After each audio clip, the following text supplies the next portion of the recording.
함진규TV 시청자 여러분 안녕하십니까? 함진규입니다. 아직 함진규TV의 구독자가 아니신 분은 화면 아래 구독 버튼과 좋아요 꾹 눌러서 함진규TV를 응원해 주세요. 더 유익한 내용으로 여러분께 보답하도록 하겠습니다. 2024년 1월 10일 미국 증권거래위원회는 비트코인 상장지수 펀드를 승인했습니다. 이 결정은 비트코인 관련 여러 상장지수 펀드 제품의 상장과 거래를 허용하는 것을 의미합니다. 이번 승인으로 비트코인이 제도적 금융시장의 일부로 통합되었다고 볼 수 있습니다. 이 때문에 앞으로 미국은 비트코인을 금지하기 어렵게 되었으며 비트코인이 지니고 있는 여러 가지 특징으로 인해 장기적으로 돈의 작동 방식을 변화시키게 될 것입니다. 비트코인을 창안한 사토시 나카모토는 우리가 사용하고 있는 법정 화폐 문제점을 이렇게 지적했습니다. 중앙은행은 국민들에게 법정 화폐의 가치를 떨어뜨리지 않을 것이라는 신뢰를 줘야 하지만 역사적으로 보면 이러한 신뢰는 유지된 적이 거의 없다. 그 말 그대로 대부분의 정부는 필요할 때마다 통화를 찍어내거나 남발을 해서 인플레이션을 유발하고 국민들에게는 돈의 가치가 떨어진 만큼 세금을 낸 것과 동일한 결과를 안겨주는데요. 말하자면 국민들은 보이지 않는 세금을 낸 셈이 되는 것이죠. 사토시 나카모토가 비트코인을 만든 것은 이런 문제점을 해결하기 위해서였습니다. 그는 이렇게 주장했습니다.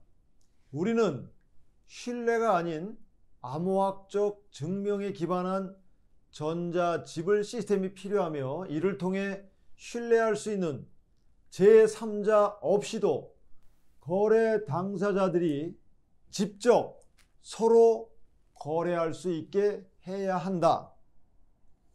비트코인은 바로 이러한 사토시 나카모토의 문제의식과 암호 기술이 접목된 지불 시스템으로 중앙은행과 같은 법정 화폐 발행자도 필요 없고 시중은행과 같은 중앙 집중식 거래 중개자도 필요가 없는 당사자 간 직접 거래를 가능하게 해줍니다.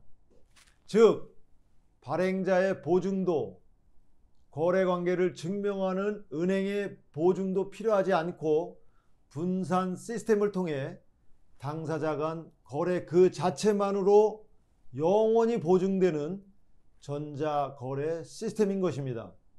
더구나 2100만 개로 한정된 비트코인의 공급량 덕분에 통화량 증가에 따른 인플레이션도 원칙적으로 발생할 여지가 없습니다. 정치적 요인에 의해 변동되지 않을 것이므로 법정 화폐에 비해 장기적으로 더 신뢰할 수 있는 가치 저장 수단이 될 수 있습니다. 그렇지만 어떤 사람들은 만약 비트코인이 달러보다 가치 저장 수단으로 우월해진다면 미국 정부가 암호화폐를 금지할 것을 우려하기도 합니다. 결론부터 말하자면 그것은 인터넷을 금지할 수 없는 한 기술적으로 비트코인을 금지할 수는 없습니다. 케임브리지 대체금융센터의 추정이긴 합니다만 2021년 비트코인 채굴을 금지한 중국만 보더라도 2022년 초까지도 비트코인 채굴자들의 전기 소비량 중 약 5분의 1이 여전히 중국에서 발생했다고 합니다. 다만 미국 정부가 비트코인 네트워크를 직접적으로 통제할 수 없지만 여전히 영향을 미칠 수 있는 방법은 있습니다. 미국 정부가 이론적으로 비트코인 거래를 제한하거나 은행들이 비트코인 관련 기업과 거래하는 것을 금지할 수는 있는 것이죠. 또 소매 업체들이 비트코인을 결제 수단으로 사용하는 것을 어렵게 만들 수도 있습니다. 게다가 이번에 SEC가 비트코인 ETF를 승인함으로써 제도권 금융의 대형 투자 회사들이 비트코인에 대한 투자를 시작하게 되어 비트코인 금지를 사실상 불가능한 상태로 만들었다고 볼 수 있습니다. 비트코인이 처음 공개된 것이 2009년이고 자산 운용사들이 SEC에 처음 승인을 요청한 것이 2013년이니까 SEC가 비트코인 ETF 승인 결정을 내린 데 10년 이상의 시간이 걸렸다고 할 수 있습니다. SEC가 비트코인 ETF 승인 과정을 이처럼 신중하게 처리한 이유는 이러한 승인이 비트코인에 대한 투자자들의 관심을 크게 높일 수 있다는 것을 알고 있었기 때문입니다. 그렇다면 만약 비트코인이 승인의 여세를 몰아 달러와 경쟁적인 가치 저장 수단이 된다면 미국 정부는 어떻게 대응할까요? 비트코인의 최근 시가총액은 7,700억 달러 정도입니다. 전문가들에 따르면 비트코인의 시가총액이 지금의 9배가 되는 7조 달러 수준에 도달하게 되면 미국의 국채와 같은 수준의 유동성과 매력을 가진 가치 저장 수단으로 간주할 수 있을 것으로 보고 있습니다. 다시 말해 비트코인 시장이 현재보다 9배 커지면 국채와 경쟁할 수 있는 수준에 이른다는 것입니다. 이런 상황이 오더라도 미국 정부가 비트코인을 통제하는 것은 어려울 것으로 보입니다. 즉 시도는 할 수 있겠지만 그때는 이미 너무 늦을 것이기 때문이죠. 예를 들어 아르헨티나를 보겠습니다. 아르헨티나 정부는 시민들이 연간 200달러 이상의 아르헨티나 페소를 달러로 교환하는 것을 금지하고 있습니다. 그럼에도 불구하고 아르헨티나 중앙은행은 아르헨티나인들이 유통 중인 모든 미국 달러의 10%인 2천억 달러 이상을 보유하고 있다고 추정하고 있습니다. 이처럼 정부가 제한한다고 해서 그 효과가 그대로 나타나기는 어렵습니다. SEC 승인을 획득한 비트코인에 대해 앞으로 사람들은 어떻게 반응하게 될까요?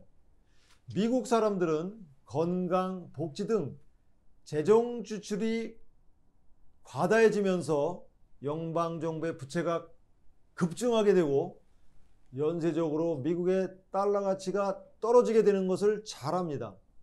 가정이긴 합니다만 비트코인은 그 방어 수단으로 활용될 가능성이 높습니다.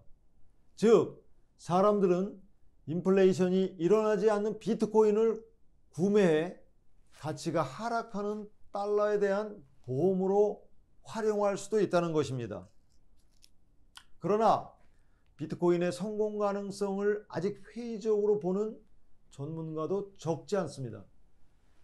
2021년 이코노미스트지에서 올해 최고의 경제소적으로 뽑힌 화폐의 미래 저자이자 화폐 전문가인 에스와르 프라샤드 코넬대 교수는 비트코인 ETF 승인은 가상화폐를 금융시장의 주류로 끌어올린 획기적인 사건이긴 하지만 비트코인이 화폐로서의 기능을 하는 것이 아니라 투자의 대상이 되어버리면서 중개인 없는 탈중앙화 금융이라는 비트코인 고유의 목표는 허상이 되고 있다는 점을 지적합니다. ETF 출시로 투자 자산으로서의 가상화폐 위상은 높아지겠지만 금과 같은 안정적인 가치 저장 수단으로서의 역할 등엔 차질이 있을 것이라는 이야기입니다. 비트코인 선물에 투자하는 ETF는 이미 2021년 10월에 상장됐습니다. 이번에 SEC 승인을 받은 것은 선물 계약이 아닌 비트코인 자체가 투자 대상인 현물 ETF입니다. 비트코인 현물 ETF의 상장은 개인 투자자들이 비트코인에 더 직접적이고 쉽게 투자할 수 있는 수단이 생겼다는 점에서 큰 의미가 있습니다. 가상화폐가 공식적인 자산으로서 인정받는 계기가 마련됐다고 할 수 있으며 앞으로 이더리움 ETF와 같은 다른 가상화폐에 투자하는 금융상품도 속속 출시될 것이 분명합니다. 그러나 부작용을 우려하는 목소리도 큽니다. 프라샤드 교수는 가상화폐 시장에 더 많은 투자금이 쏟아질수록 시장 변동성이 커지며 개인 투자자들은 그만큼 더 위험에 노출될 수 있다고 우려합니다. 비트코인이 본래의 목적인 탈중앙화된 화폐 체계 구축에서 멀어져 가고 있지만 그렇다고 그 근간이 되는 블록체인 기술마저 탈중앙화 기능이 사라지는 것은 아닙니다.